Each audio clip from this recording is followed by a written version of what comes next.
Bonsoir à toutes et à tous. Merci de nous rejoindre dans ce JT20. Bienvenue et voici les titres. Après la désignation de Gaïnabou Touré à la tête de la Direction générale des élections, le président de la transition, le général Mamadi Doumbouya, a procédé ce dimanche à la nomination des directeurs régionaux, préfectoraux et communaux. À suivre dans ce journal. Le pompiste est un métier où les travailleurs rencontrent de nombreuses difficultés au quotidien. Les détails, c'est dans ce journal. Et puis, le syndicat national de l'enseignement franco-arabe de Guinée a organisé ce dimanche un dîner de l'excellence sur le plurilinguisme au service de l'émergence économique de la Guinée. Les détails, c'est dans cette édition d'information. Une fois de plus, mesdames et messieurs, bonsoir et bienvenue. Dans le cadre de la redynamisation de l'administration déconcentrée et du renforcement de la gouvernance locale, conformément à la charte de la transition par décret présidentiel en date du 17 août 2025, le chef de l'État, le général Mamadi Doumbouya, a procédé à la nomination de nouveaux directeurs régionaux de l'administration du territoire et de la décentralisation dans plusieurs régions administratives du pays. Selon l'article 2 du décret, cette décision présidentielle entre en vigueur à compter de la date de sa signature. Je vous le disais au sommaire, le métier de pompiste est un rôle polyvalent qui combine service, gestion et entretien dans un environnement dynamique en constante évolution. Mais comment ce métier est exercé en Guinée et quelles sont les difficultés rencontrées dans ce travail? L'élément de réponse, c'est dans ce reportage de Marie-Madeleine Puivy. Sans eux, nous n'aurions certainement pas du carburant à la station. Ce sont les pompistes qui travaillent dans les stations de service. Un métier qui nécessite de bonnes conditions physiques, de l'attention particulière, mais surtout travailler de manière efficace dans un environnement rapide afin de maintenir la sécurité. Il faut aussi prévenir les cas d'accidents, de blessures, d'incendies en utilisant les inspecteurs sur les lieux de travail. Il faut être vigilant, tu regardes de gauche à droite pour surveiller les passants, les clients et tout ce qui s'ensuit. Parce qu'une fois, on ne souhaite pas, quand ça prend feu, le motard qui est sur sa moto, vouloir descendre. Quand il y a feu, moi qui suis pompiste, je peux courir très vite avant que lui ne descende sur sa moto pour y aller. Donc quand on vient, on éteint les moteurs et on commence à servir. Pour les voitures aussi, là il y a l'essence, il y a gasoil. Il peut venir, un exemple, un pompiste qui est fatigué, ou bien qu'un pompiste qui n'est pas vigilant, que ce soit l'essence ou gasoil. Le propriétaire vient, il a oublié. Il dit, ah, donne-moi l'essence, or que c'est du gasoil. Toi, tu prends l'essence, tu mets direct. Si toi, tu n'es pas vigilant, quand le moteur est allumé, ça peut aller directement. Et quand ça va, ça peut gâter l'air moteur. Et quand ça gâte, le pompiste qui est responsable de cela. C'est pourquoi on dit qu'il faut être vigilant et rapide. Le briquet allumé, ça prend feu. Et quand ça prend feu, ce n'est pas les pompistes seulement. Tous ceux qui sont alentour, c'est un danger pour eux. Quand vous venez à la station, les clients, que ce soit les motards, que ce soit les gens de véhicules, quand on vient, surtout les motards, vous descendez, vous éteignez les moteurs, on commence à vous servir. Les bouts de pistolet qui sont là, avec les motards, souvent ça peut prendre le feu. Nous avons des interstitiels qui sont là. Comme vous voyez, sur la piste, il y a un, sur la piste de Zozaz, il y a un, au magasin, il y a un. Dans la boutique aussi, il y a un. Donc dès qu'il y a feu, ce sont des instincteurs qu'on prend pour utiliser pour éteindre le feu.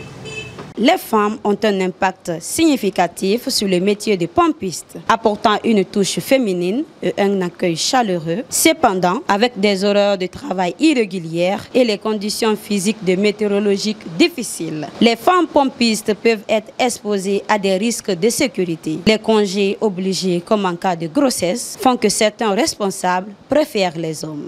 La femme a beaucoup d'impact sur la station. Un, d'abord, les femmes, c'est un travail très endurant, qui demande de l'endurance.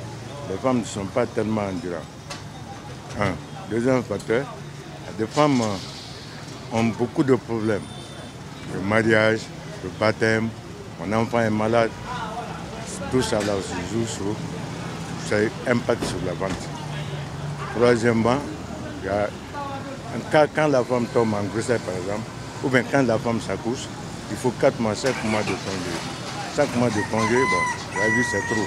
Si ça trouve qu'il y a 3 personnes sur la piste, elle déjà elle va en congé, ça va rester 2 personnes sur la piste, ça va impacter la vente aussi. Bon, sur la piste il n'y a pas de femmes, seulement dans la boutique nous avons 3 femmes.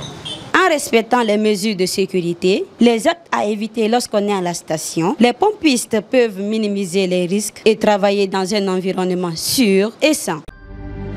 Et puis, le syndicat national de l'enseignement franco-arabe de Guinée a organisé un dîner ce dimanche à 17 août à l'honneur des lauréats de la session 2024-2025 dans un réceptif hôtelier de la capitale, placé sous le thème « Le plurilinguisme au service de l'émergence économique de la Guinée ». Une rencontre qui a regroupé les lauréats, parents d'élèves, partenaires et responsables pour réfléchir sur le rôle des langues dans le développement du pays. Suivez les détails avec Maimouna Kondé. Dans une ambiance conviviale, les invités prennent place autour de la table. Le thème de ce dîner, le plurilinguisme, une richesse culturelle et identitaire qui fait la fierté de la Guinée. Ici, plusieurs langues cohabitent, se croisent et se complètent. Mais au-delà de la diversité culturelle, une question s'impose. Comment faire de ce plurilinguisme un levier pour l'émergence économique du pays?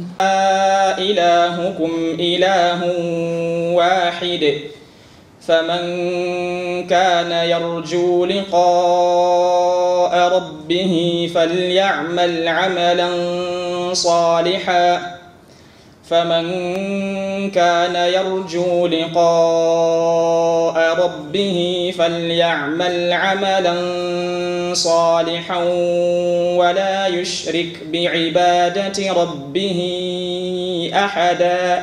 Le dîner est un format convivial qui permet d'allier réflexion et partage. Un choix qui n'a rien d'anodin. Dans un pays riche de sa diversité culturelle et linguistique, les organisateurs ont voulu créer un cadre d'échange constructif. Les témoignages étaient de taille. Vous avez des atouts que vous-même vous ne le connaissez pas, les parents ne le connaissent pas et surtout les autorités. Nous, les arabophones, nous avons des atouts. Parce que d'abord, deux langues, une seule langue. Aujourd'hui, on ne peut plus t'appeler intellectuel avec une seule langue. Au moins, il faut deux langues. Et ces deux langues, qui sont aujourd'hui le français et l'arabe, c'est un atout.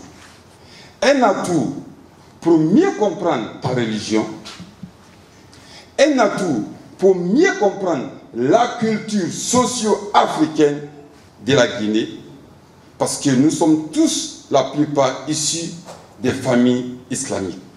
Nous, et Aboubakar Koïta qui est là, nous ne sommes pas de l'enseignement franco-arabe. Nous sommes de l'enseignement arabo-arabe. Pour vous dire que c'est encore pire. On est sorti d'école où les cours du français étaient enseignés une fois dans la semaine. Et pendant que tu étais au lycée, on t'apprenait toto, toto, pour vous dire à quel point le français c'était tout autre chose. Même ceux qui nous encadraient, ils considéraient le français comme une langue qui allait nous amener à la dérive. Donc, il a fallu qu'on leur mette un peu la pression, l'État et tout ça, pour qu'ils amènent le syllabaire pendant que nous étions déjà au collège ou pendant que certains étaient déjà au lycée. Aujourd'hui, les fonctions que nous occupons aujourd'hui, personne ne nous attendait là-bas. On a été formés pour être dans un autre monde. Mais il a fallu un effort extraordinaire pour transcender, quitter ce monde-là, venir compétir dans un autre secteur, venir compétir avec d'autres personnes, parler le même langage qu'eux et des fois même les dévancer là-dedans. Donc l'effort, il est très important, soyez constants dans cet effort-là. J'ai été lauréat de la Guinée au Maroc, alhamdulillah rabbil alamin. Et aujourd'hui, je suis un cadre du ministère de l'économie et des finances. Je travaille à la direction générale des investissements publics et j'ai dirigé aussi beaucoup de projets en Guinée. Le projet OMVG, j'ai été chef comptable pour la région administrative de Mamou. La cérémonie a été clôturée par la remise officielle des satisfecits aux différents lauréats et partenaires, des ordinateurs pour certains et des kits scolaires pour d'autres. Vous voulez nous rejoindre, s'il vous plaît, docteur?